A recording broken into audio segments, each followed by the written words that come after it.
veux dire que je connais le massage pour l'avoir reçu pas mal et l'avoir suivi en tant que secrétaire de l'école de massage de Manuel Gastambide, oui, l'EMSI, oui, pendant une dizaine d'années. J'ai rencontré Bérengère en équipe, en réunion d'équipe, et on a eu une sensation très forte de notre connexion à la spiritualité, venant chacune avec sa propre histoire, et hop, ça a été une rencontre là. Moi qui m'intéressais au massage, j'étais complètement ouverte à ce que pouvait me raconter Bérengère, et Bérengère s'est intéressée à la dimension spirituelle du rêve. Et donc nous avons travaillé sur comment présenter aux praticiens masseurs une dimension dans leur pratique qui puisse aussi évidemment passer aux personnes massées dans l'intention et dans la proposition du massage, en considérant que, en faisant un parallèle entre le matériau objectif du rêve et le toucher, et le corps de la personne. Parce que la personne est un corps, donc un matériau objectif, je dirais. Et à l'intérieur de ce corps, il y a cette âme et toute cette énergie et tout ça que touche le massage intuitif. Ça n'est pas qu'un tas de muscles, évidemment. Et donc ce parallèle entre le matériau objectif du rêve et le corps nous a inspiré vraiment pour proposer donc aux praticiens qui veulent donner une dimension un peu différente, un peu étendue, non, un peu amplifiée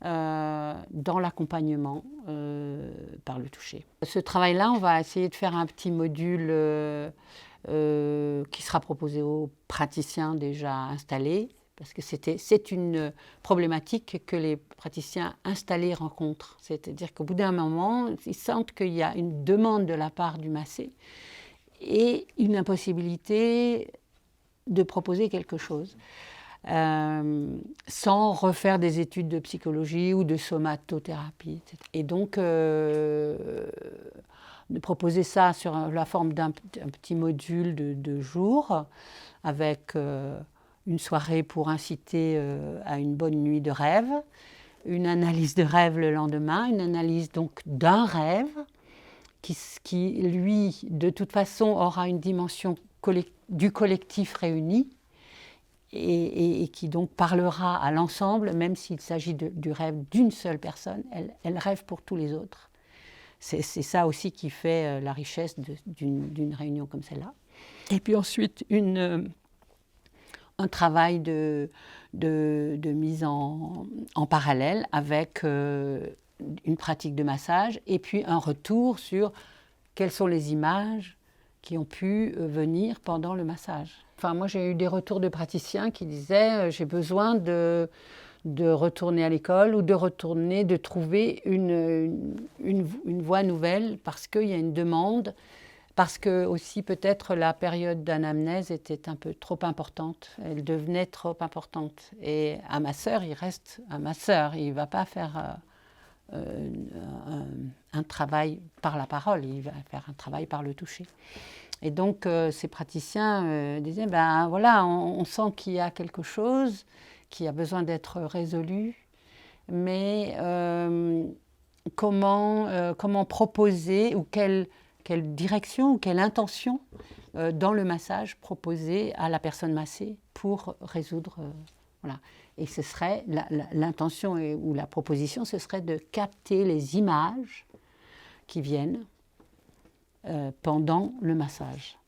Et à ce moment-là, évidemment, après, le masseur n'est pas là pour faire l'analyse des images, mais au moins de savoir que ces images ont un sens, sont une voie, sont une route pour sortir du nœud ou de la difficulté. J'ai eu l'occasion de présenter mon travail, en tout cas le rêve, à des masseurs qui ressentaient ça très fortement, parce qu'on n'est pas loin les uns des autres, quoi. Ouais. Et c'est vrai que de parler à des praticiens, thérapeutes, par le toucher, quelconque thérapeute, des gens qui font de l'accompagnement, le rêve a semblé les intéresser beaucoup.